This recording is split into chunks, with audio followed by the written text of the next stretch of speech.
yun mga kaskupi. So dito nga pala tayo ngayon sa pier dahil pabalik na tayo ng Cebu. So dito lang ako nag-umpisa na mag-vlog.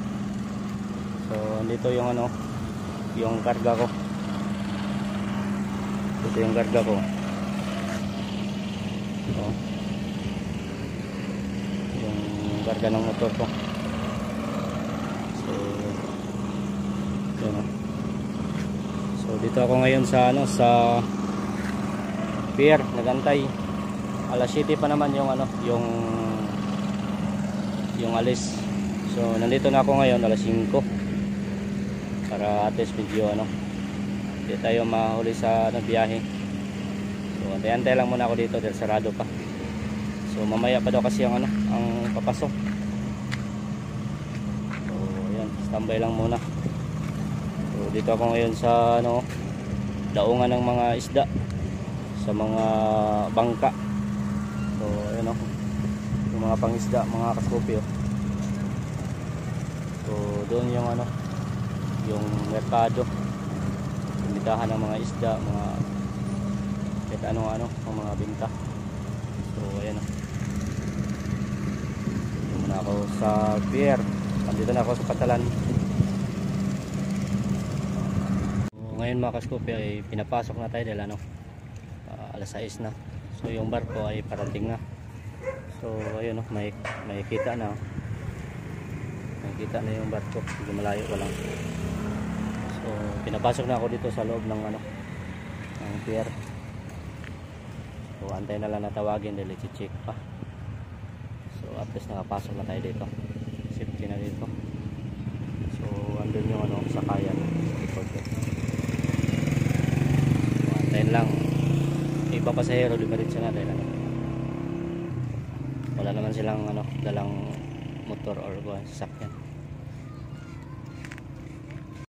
So ayun mga kaskupi, tapos na tayong na check yung natin yung motor. So ito may nakalagay na sa na pwede na sumakay. So ngayon ay mag-aantay na lang ng papuntahin kami doon dahil mag-unloading pa sila. So maya maya tatawagin lang kami. So standby na, at least okay na, wala nang problema. So iwan ko lang to dito.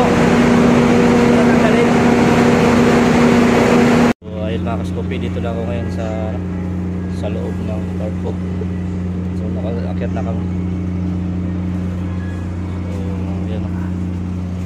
Pa nakaalis. Pahinga mo na. Kunti lang yung pasahero. So dito ako sa baba. Ayun mga kaskupi, kain muna tayo. Ito yung pagkain ko.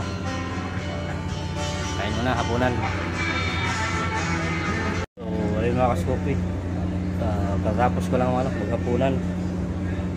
So ayun, pawis dahil ligo pa ko ng noodles, cup noodles. So ayun, tamang-tama din ayun umandara, paalis na yung barko. Yung barko paalis na. So ayun, relax muna tayo dito. So sakto alas 8:09 umalis yung barko. Medyo maaga ngayon, hindi kagaya nung nakaraang sakay ko na medyo matagal. So ngayon ay medyo maaga sila. Yun, good morning mga kaskupi. Ngayon ay 5:30. So ayan, medyo maaga ngayon darating yung barko. So 5:30 pa lang, dito na kami sa Cebu. Mga alas 6 siguro doon darating na doon sa Patalan. Medyo maaga ngayon dahil maaga din maaga alis kagabi yung barko. So dito tayo sa Cebu ngayon. So ayun, daan na tayo ng tulay. tulay. Ito tayo sa Cebu mga kaskupi.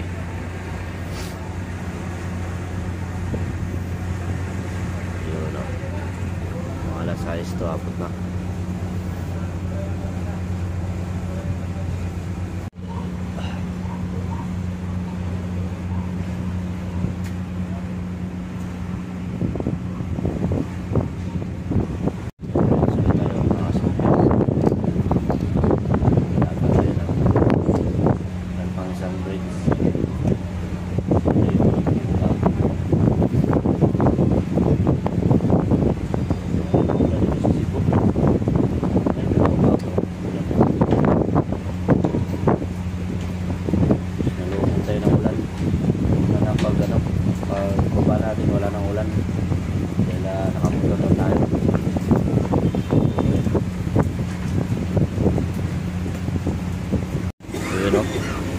Inulan mga kaskupi.